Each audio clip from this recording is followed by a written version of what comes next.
출애굽기 15장 22절부터 마지막 27절까지 제가 말씀을 봉독하겠습니다. 모세가 홍해에서 이스라엘을 인도하며 그들이 나와서 수르 광야로 들어가서 거기서 사흘길을 걸었으나 물을 얻지 못하고 마라에 이르렀더니 그곳 물이 써서 마시지 못하겠으므로 그 이름을 마라라 하였더라. 백성이 모세에게 원망하여 이르되 우리가 무엇을 마실까 하매 모세가 여호와께 부르짖었더니 여호와께서 그에게 한 나무를 가리키시니 그가 물에 던지니 물이 달게 되었더라.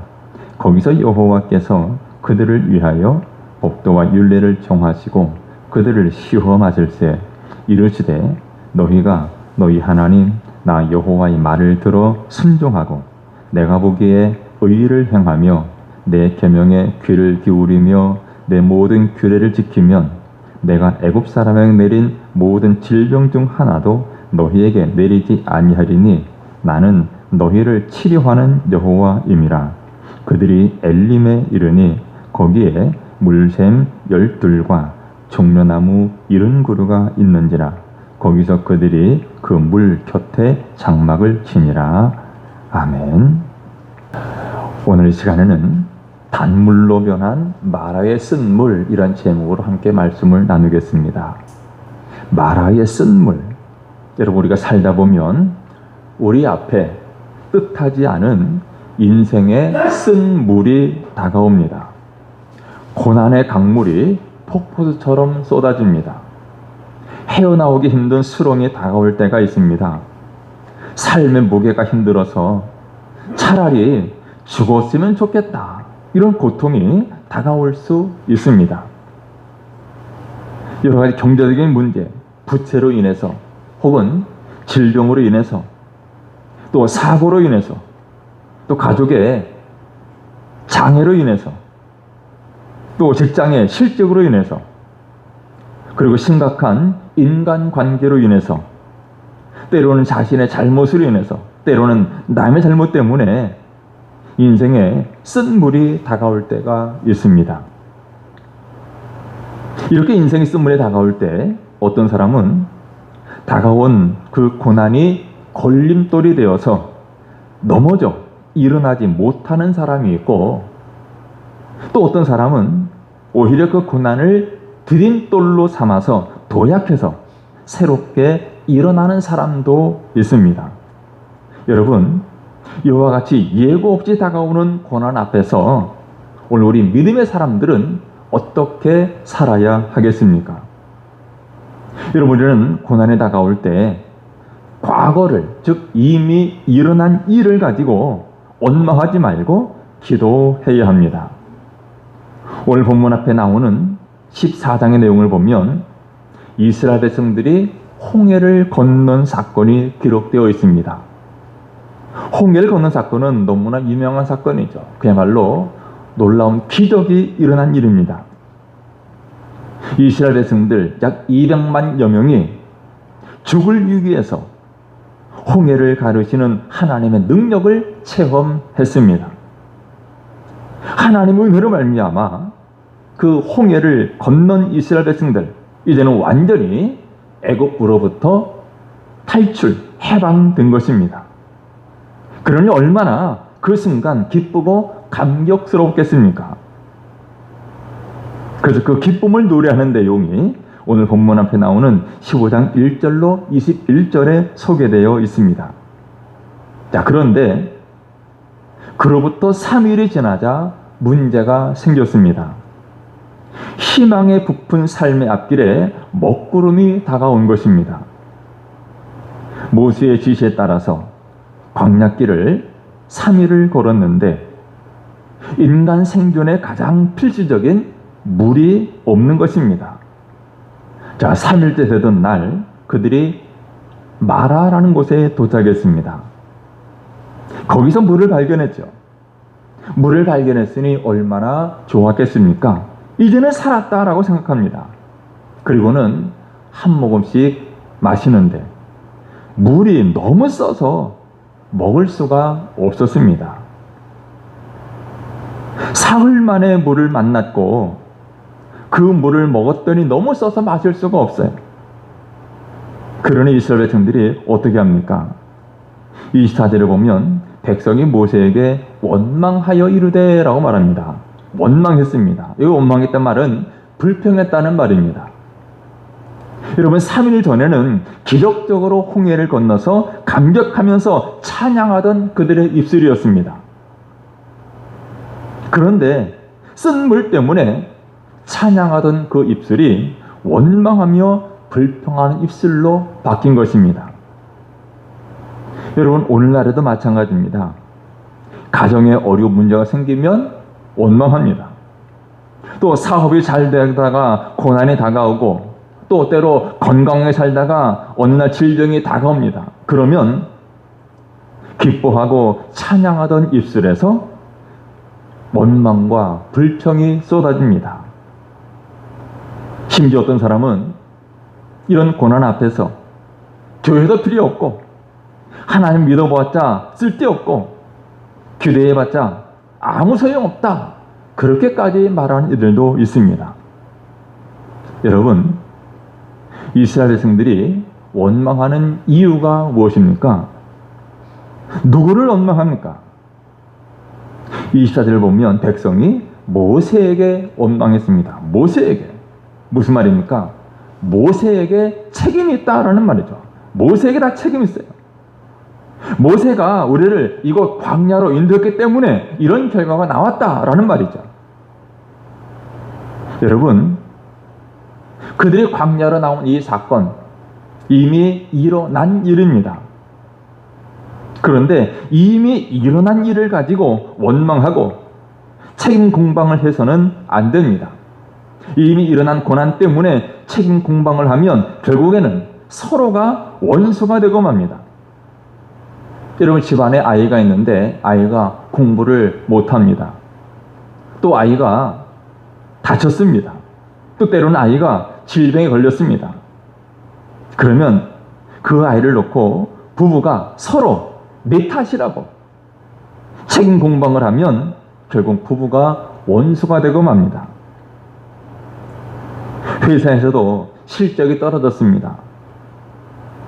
그 떨어진 실적 때문에 서로가 책임 공방을 하면 결국 직원들이 서로 원수가 되어버립니다.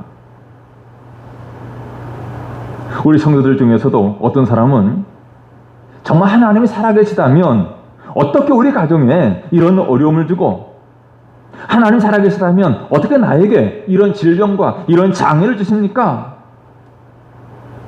그래서 하나님과 원수가 되어서 하나님을 떠나는 이들도 적지 않습니다. 여러분, 지금 이스라엘 백성들은 홍해를 건넜습니다. 광야 사흘길을 걸었습니다. 그리고 물을 만났는데 마라의 쓴 물을 만났습니다. 그때 백성들은 모세를 원망했죠. 그러면 이런 마라의 쓴 물을 만난 똑같은 상황에서 지도자 모세는 어떻게 합니까? 25절 말씀 보면 모세가 여호와께 부르짖었더니 라고 말씀합니다. 모세가 여호와께 부르짖었습니다. 여러분, 고난 가운데서 인생의 쓴물 앞에서 지금 모세는 기도했습니다. 여러분, 이것이 지도자 모세와 백성들의 차이입니다. 바로 이것이 고난을 디딤돌로 삼아서 인생을 빛나게 하는 사람과 고난이 걸림돌이 되어서 인생을 추하게 만든 사람들의 차이입니다. 여러분, 이미 일어난 일은 내 마음대로 되는 것이 아닙니다.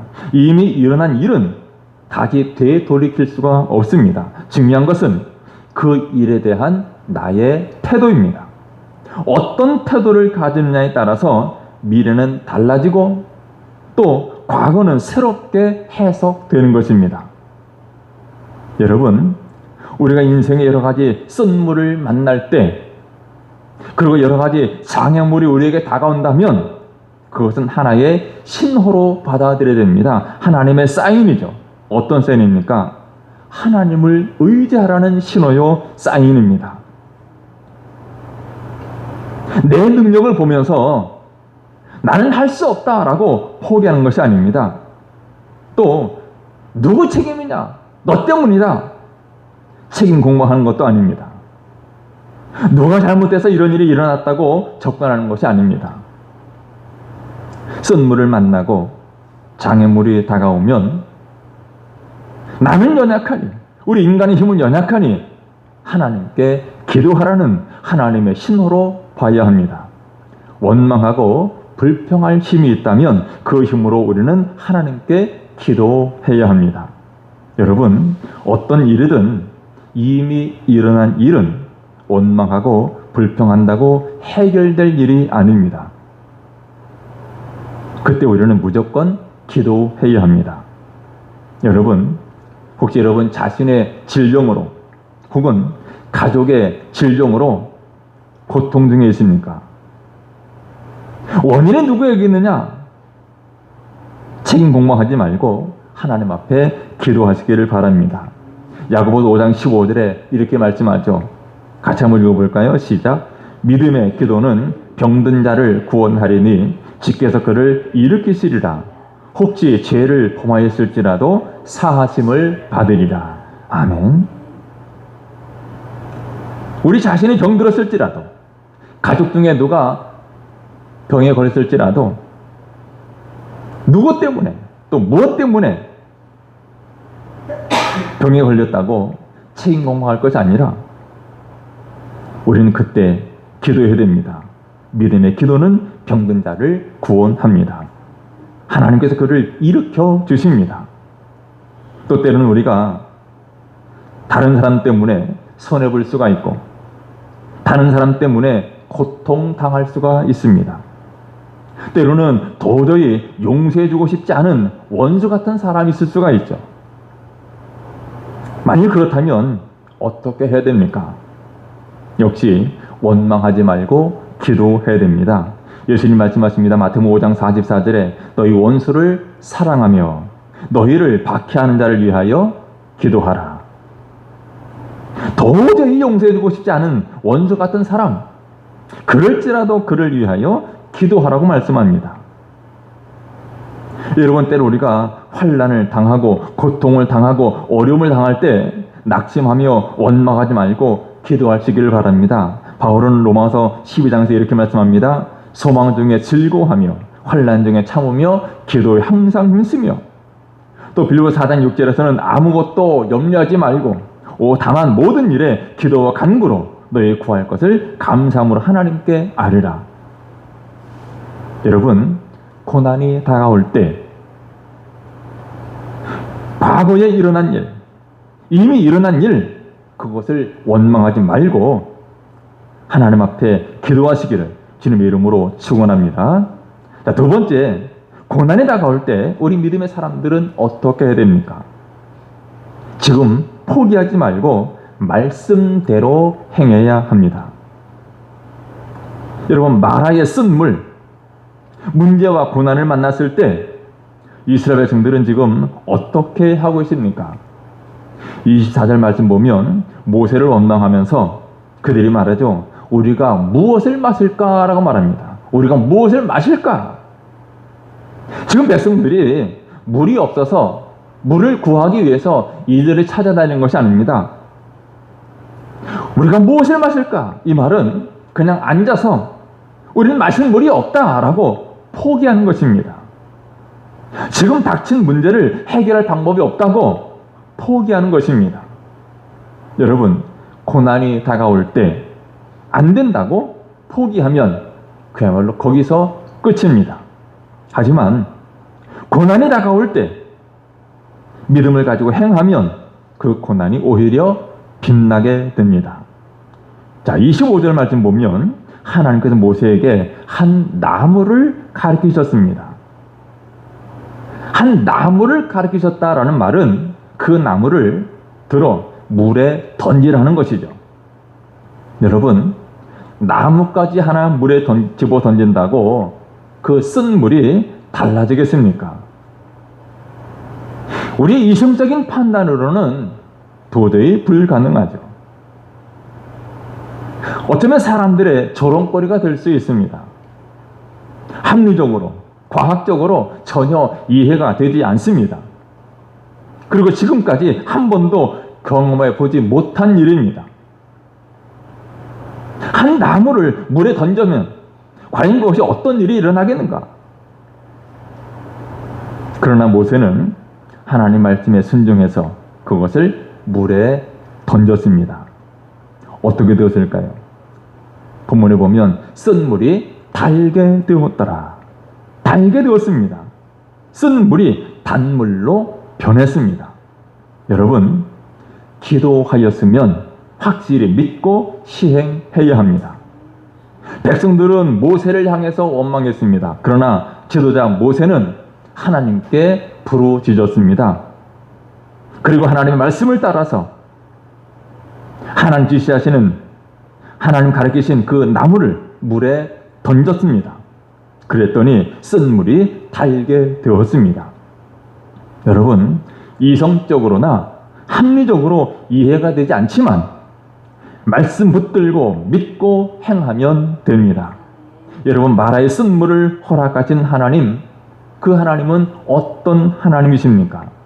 본문 26절에 보면 이렇게 말씀하죠. 이르시되 너희가 너희 하나님 나 여호와의 말을 들어 순종하고 내가 보기에 의를 행하며 내 계명에 귀를 기울이며 내 모든 규례를 지키면 내가 애굽 사람에게 내린 모든 질병 중 하나도 너희에게 내리지 아니하리니 나는 너희를 치료하는 여호와임이라. 하나님 분명히 말씀하십니다. 나는 너희를 치유하는 여호와다라고 말씀하십니다. 여러분, 하나님은 쓴 물을 단물로 변화시켰습니다. 치료하시는 하나님심을 증거하셨습니다.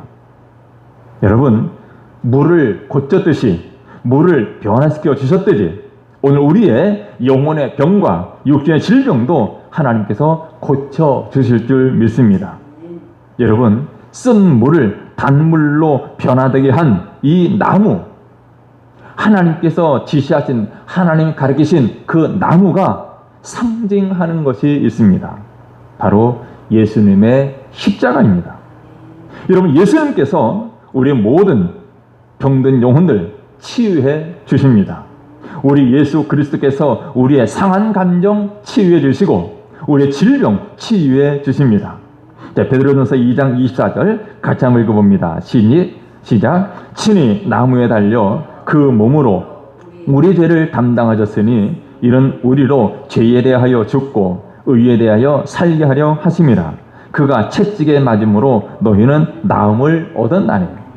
그가 채찍에 맞음으로, 예수 그리스도께서 채찍에 맞음으로 말미암아 우리가 나음을 얻었습니다. 여러분, 예수님께서 십자가 달려 죽으셨습니다. 십자가 달려 죽으신 예수 그리스도를 구주로 믿는 자에게는 놀라운 치료의 역사가 일어납니다.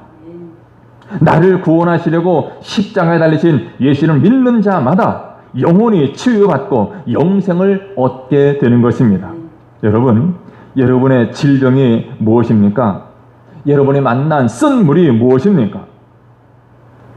우리 예수님께서 못 고칠 질병은 하나도 없습니다. 예수님께서 달게 하지 못할 쓴 물이 없습니다. 예수님은 인간의 몸으로 오셔서 우리의 연약함과 질병을 친히 담당하셨습니다. 예수님은 38년 된 병자까지도 고쳐주셨습니다. 12년 동안이나 혈루증을 앓았던 여인도 고쳐주셨습니다. 중풍병자를 고치셨고 심지어 죽은 자도 다시 살리셨습니다. 그러면 여러분, 고난이 다가올 때, 인생의 쓴 물을 만났을 때 우리는 지금 포기하지 말고 말씀대로 행하시기를 주 이름으로 축원합니다. 자, 세 번째, 우리 믿음의 사람들은 고난에 다가올 때 미래에 대해서, 즉 앞으로 일어날 일에 대해서 기대를 가져야 합니다. 자, 본문 27절에 보면 이렇게 말씀합니다. 그들이 엘림에 이르니 거기에 물샘 열들과 정려나무 이른 그루가 있는지라. 거기서 그들이 그 물 곁에 장막을 치니라. 그들이 마라에 이르러서 물이 없다고, 물이 쓰다고 도저히 먹을 수가 없다고 불평하며 원망했습니다. 하지만 하나님께서 그 쓴물을 달게 만들어 주셨습니다. 그리고 그들이 조금 자리를 옮겼습니다. 엘림이라는 곳에 도착을 했죠. 마라에서 이곳 엘림까지는 거리상으로 약 10km, 두세 시간 정도면 갈 수 있는 거리였습니다. 그들이 엘림에 도착하자 거기에는 물샘 열들과 종려나무 이런 그루가 있었습니다. 무엇입니까? 오아시스를 만난 거죠. 여러분, 지금 이스라엘 백성들은 마라에서 얼마 떨어지지 않은 곳, 아주 가까이 있는 그곳에 오아시스가 있는 것을 몰랐습니다. 그들은 한치 앞을 내다보지 못하고 지금 물이 없으니 우린 다 죽게 생겼다고 부정적으로 예측하고 원망하고 불평했던 것입니다. 이스라엘 백성들은 이미 다 준비해 놓고 계신 하나님을 몰랐던 것입니다. 여러분, 고난이 다가올 때 부정적으로 예측하고 원망하고 불평하면 그 고난은 자신을 파멸시키는 핵무기가 될 것입니다. 그러므로 지금 눈앞에 있는 문제만 보고 안 된다, 끝났다고 기대를 접어버리면 그야말로 미래는 안 됩니다. 이런 책이 있습니다. 뇌성마비 딸을 바로 세운 아버지의 감동숙인데 김일건 목사님의 일어나라 내 딸아라는 책입니다. 이 목사님의 딸은 태어난 지 3일 만에 뇌성마비 진단을 받았습니다. 의료진들이 각오하라 이렇게 말을 하죠. 불가능하다는 말입니다. 앞으로 이 아이가 살아가기 힘들다는 말이죠. 하지만 아버지는 좌절하지 않냐고 기도로써 마음을 다집니다. 그런데 이 일로 말미암아 교인들 사이에 말이 왔다 갔다 합니다. 어떻게 목회자가 뇌성마비 딸을 낳을 수 있느냐? 결국 목회자가 뇌성마비 딸을 낳았다고 정죄 어린 시선을 보내고 이 일로 말미암아 결국 교회에서 사임하게 되었습니다. 하지만 목사님은 고통 속에서 한탄하고 있을 수만 없었고 날마다 굳어지는 그 딸의 근육을 따뜻한 손길로 풀어줍니다. 또 나름대로 각종 물리치료법도 배우면 그리고 아이에게 발끝의 촉감을 느끼게 해주기 위해서 개울가를 또 자갈길을 함께 걷습니다. 하루에 수백 번씩 언어 훈련을 시켜서 드디어 5살 되던 해에는 엄마, 아빠를 부를 수 있게 만들었습니다. 또는 하루에도 수십 번씩 불러주죠. 우리는 승희를 사랑해. 예수님은 승희를 더욱 사랑해. 이렇게 날마다 불러줍니다. 그리고 밤이면 딸의 상상력과 지능 개발을 위해서 동화를 들려줍니다. 결국 이 딸은 다소 장애는 있지만 정상에 가깝게 성장했고 의료진 모두가 이것을 보면서 기적이라고 환호했다고 합니다. 자, 이런 과정을 거치면서 이 목사님이 동화 작가로 데뷔하게 되었고 딸 역시 아버지의 배려로 초등학교 3학년 때에 동시 문집을 펴냈습니다. 그리고 자유문학의 추천을 받아서 시인으로 정식 등단했다고 합니다. 여러분, 하나님은 우리가 어떤 상황에서도 소망 가운데 일어나기를 원하십니다. 하나님께 나아가면 아직 보이지는 않지만 오아시스가 준비되어 있습니다. 자, 예레미야 29장 11절 말씀입니다. 한번 같이 읽습니다. 시작. 여호와의 말씀이니라. 너희를 향한 나의 생각을 내가 아나니 평안이요 재앙이 아니니라. 너희에게 미래와 희망을 주는 것이니라. 아멘. 여러분의 성도는 어떤 좋지 않은 일을 당해도 원망과 불평으로 살지 말아야 합니다. 우리는 어떤 어려움도 보석으로 만드는 믿음을 가진 사람 되어야 합니다. 여러분, 고난 당할 때 하나님에게서, 그리고 고난당할 때 말씀에서, 그리고 교회에서 멀어지지 말아야 합니다. 고난당한다고 하나님을 떠나고 고난당한다고 교회를 떠나는 일이 없어야 합니다. 문제를 보고 원망하며 불평하고 기대를 줬지 말고 현재의 상황을 바꿔주실 하나님께 기대를 가져야 합니다.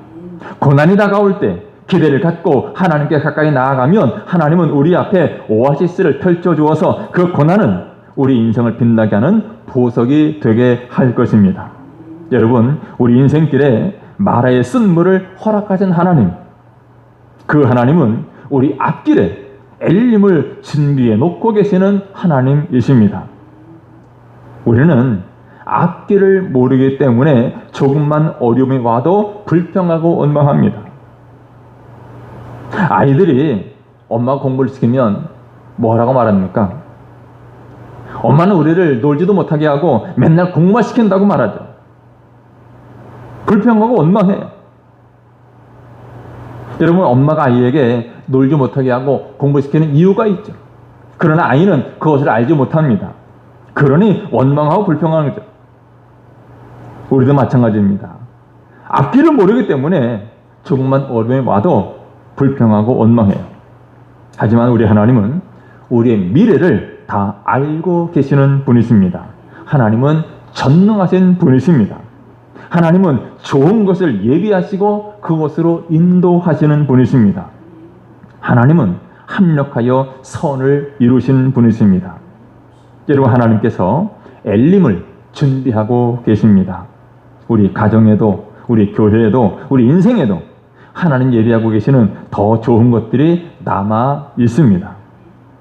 신앙생활 하다 보면 가끔 인생의 마라를 만날 때가 있습니다.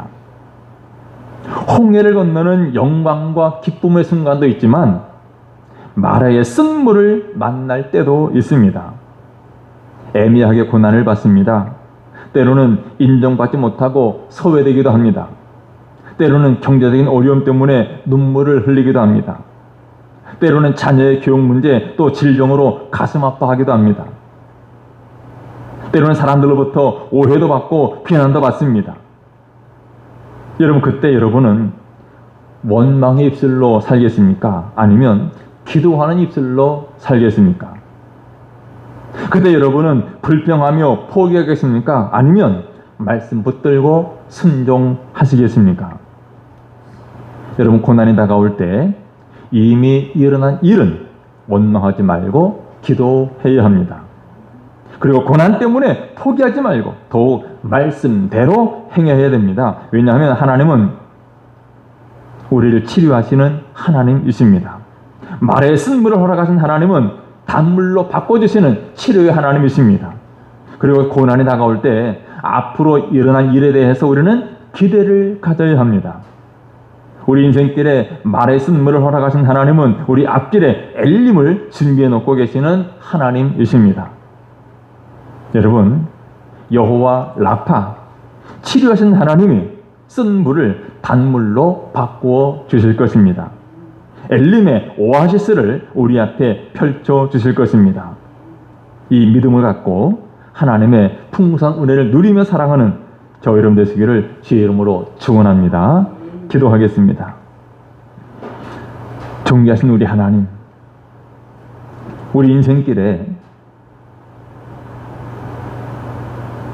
홍해를 건너는 기쁨과 영광스러운 때도 있지만 때로 마라의 쓴물을 만나는 고난의 때도 있습니다. 우리가 고난당할 때 이미 일어난 일에 대하여 원망하지 말고 또 지금 아무것도 없다고 포기하지 말고 더욱 기도하고 말씀대로 행하는 삶 살아가게 해 주옵소서. 또한 엘림의 오아시스를 예비하고 계시는 하나님을 바라보며 하나님이 행하실 놀라운 일들을 기대하며 믿음으로 주의 길을 잘 걸어가는 우리 모두가 되게 해 주옵소서. 예수님의 이름으로 기도드리옵나이다. 아멘.